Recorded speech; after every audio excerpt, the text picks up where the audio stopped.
Bienvenue dans un nouveau tuto Lightroom de niveau intermédiaire à avancé. Aujourd'hui, je vais te montrer comment on peut sélectionner un reflet de manière automatique dans Lightroom.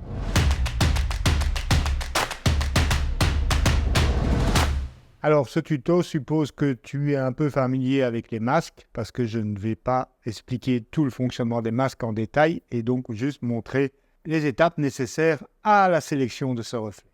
Donc, je commence par traiter cette photo, j'applique les corrections de l'objectif en premier, OK. Et maintenant, j'aimerais appliquer une teinte magenta un petit peu au ciel pour faire un peu plus fantaisiste. Donc, si je le fais globalement, ça va évidemment impacter la ville.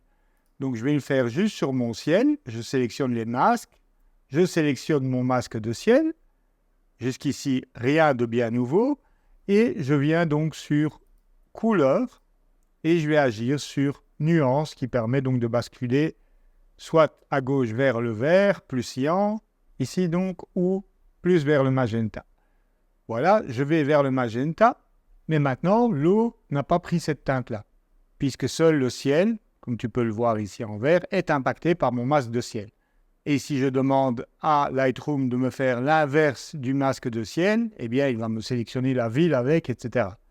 Donc comment sélectionner ce reflet de ciel au final? Eh bien, simplement avec une petite astuce, il suffit de faire pivoter ton image. Donc pour ça, tu vas dans Photo, Rotation, Anti-horaire ou horaire, c'est pareil. Raccourci Shift-W, hop. Et maintenant, tu retournes sur ta création de masque et tu refais une sélection de ciel.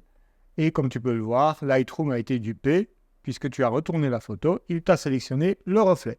Une fois que c'est fait, eh bien, tu continues ta rotation, ton masque est créé, donc tu n'as plus à t'en occuper. Et donc, on va pouvoir traiter spécifiquement son reflet. Donc, je vais le renommer reflet. OK, et l'autre, c'est le ciel. Voilà. Je vais éclaircir un petit peu mon reflet. Et donc, lui ajouter cette fameuse teinte magenta que je voulais insuffler. Et voilà donc comment j'ai pu sélectionner à la fois le ciel et le reflet en quelques manipulations. Maintenant que j'ai ce masque de reflet, si je veux impacter que la ville, eh bien je viens sur les trois petits points. Je vais dupliquer et inverser le masque, ce qui va me donner la ville plus le ciel. Eh bien tu as compris la suite. Je vais soustraire le ciel en allant sur soustraction ciel. Et voilà, maintenant je n'ai plus que la ville qui est sélectionnée. Je rappuie sur O. Je vais donc baisser les hautes lumières qui sont beaucoup trop fortes. Voilà, et ajouter un peu de clarté pour faire ressortir la texture, voilà, des bâtiments. Et voilà donc comment en quelques clics, j'ai pu séparer cette image en trois parties, donc le ciel, le reflet et ce qui est entre les deux, pour pouvoir lui appliquer un traitement localisé. Petit récapitulatif sur cette photo prise à Vienne. Correction de l'objectif. Hop, hop. On vient sur sélection de ciel. Oh. Je vérifie. OK. Je vais baisser mes hautes lumières qui sont beaucoup trop fortes.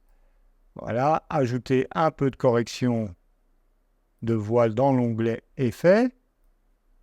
Voilà qui est déjà un peu mieux. Maintenant, je veux sélectionner mon reflet, donc je fais pivoter mon image, Shift-W 2 fois. Je retourne sur Créer un nouveau masque, sélectionner le ciel. Il a bien sélectionné le reflet. Je refais basculer mon image normalement en faisant 2 fois Shift-W. Et donc ici, je peux remonter l'expo, baisser les hautes lumières, ajouter également un petit peu de correction de voile. Et maintenant, donc, je vais dupliquer, inverser ce masque pour avoir donc que la partie médiane après avoir soustrait le ciel, évidemment. Voilà. J'ai la partie médiane de mon image que je vais réchauffer pour contraster donc avec le bleu du ciel et avoir donc une plus belle opposition de couleurs complémentaires. Je vais baisser un petit peu les hautes lumières. Voilà. Comment, en quelques clics, on peut sélectionner son reflet. Alors, faites attention. Donc, vous voyez qu'il y a un point rouge ici qui est apparu en dessous des masques. C'est-à-dire que Lightroom veut que vous mettiez à jour les masques qu'il y a, puisque vous avez fait des rotations. Alors, il doit recalculer les masques, mais ne le faites surtout pas, parce que sinon, il va transformer votre masque de reflet en un vrai masque de ciel. Donc, je vous invite à aller voir la vidéo que j'ai réalisée justement récemment sur ces points rouges en dessous des masques. Mais en tout cas, ici, dans ce cas-ci, pour sélectionner le reflet, ne l'appliquez pas. Si tu as appris quelque chose dans cette vidéo, je t'invite à me mettre un pouce en l'air, à t'abonner si ça n'est encore fait, et je te retrouve très prochainement pour de nouveaux tutos Lightroom, Photoshop et photographie. Ciao, ciao!